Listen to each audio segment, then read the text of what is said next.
Dans mes errances sur internet, je suis tombé sur un article qui m'a un petit peu excité, les zygomatiques. Je vous en parle rapidement, hein, ça va pas non plus vous prendre la tête trop longtemps. Donc cet article a un titre des plus évocateurs, hein, on le regarde ensemble, la scène de sexe la plus longue et controversée du cinéma français. Cette coordinatrice d'intimité l'analyse plan par plan. Alors je dis tiens, moi j'ai jamais vu la vie d'Adèle. Franchement, ça m'intéresse pas. J'en ai rien à battre. J'ai vu quelques séquences. Effectivement, a priori, dedans, il y aurait une séquence lesbienne olé olé, hein, d'une dizaine de minutes. Et la production et pendant la campagne presse, tout ce petit monde, des actrices incluses, avaient dit que elles avaient beaucoup souffert, que il avait fallu plus de 8 heures, donc une journée entière pour faire cette séquence de 10 minutes, hein, avec des répétitions, etc. Et que ça avait été très accablant pour elles.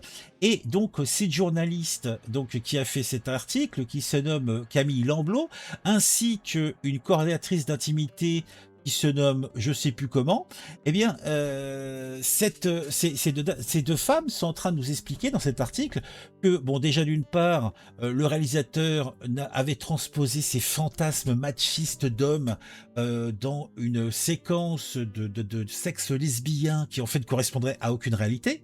Voilà. Et que c'est pas bien et que en fait c'est pas représentatif en fait de la vraie sexualité. Après moi, c'est pour ça que je fais un petit peu ce truc là. D'abord et avant tout, on n'est pas dans la réalité, on est dans un film, on est dans la vision. De son réalisateur qui est Abdelatif Keshin. C'est comme ça qu'il voyait les trucs. Voilà. Donc le succès et la controverse se sont rencontrés immédiatement. En cause notamment cette scène de sexe entre Adèle et Emma, incarnée par Adèle Exarchopoulos et Léa Seydoux. C'est quoi ces noms à coucher dehors? Une scène non seulement très explicite, mais aussi spectaculairement longue, une dizaine de minutes. C'est sur ce point que le créateur de contenu Lucas Perron a décidé de revenir dans sa vidéo.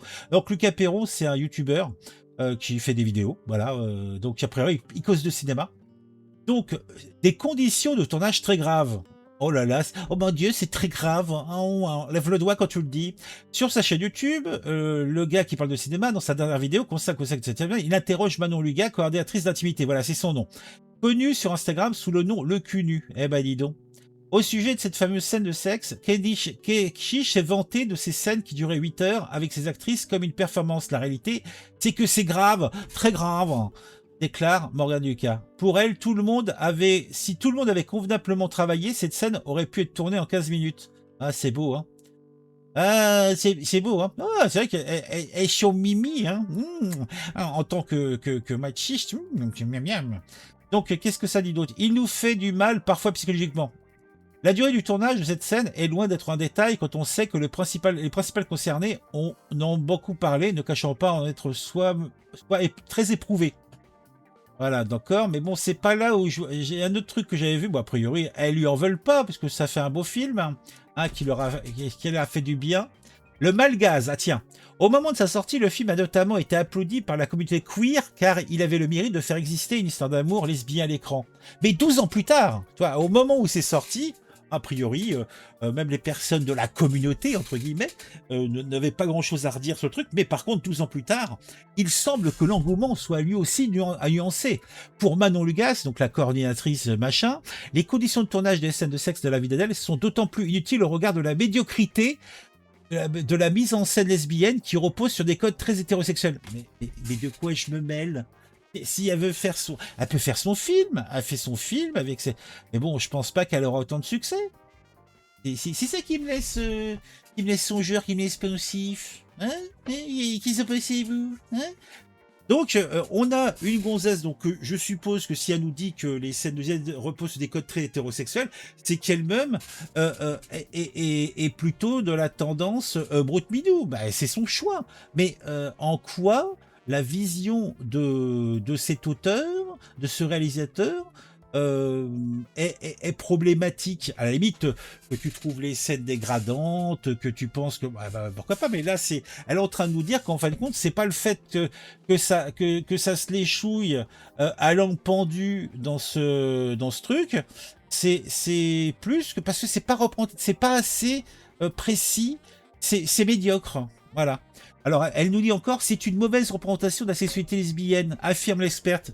Ce sont des gens qui ont regardé du porno catégorie lesbien qui ont fait ces scènes. Bah, peut-être, oui.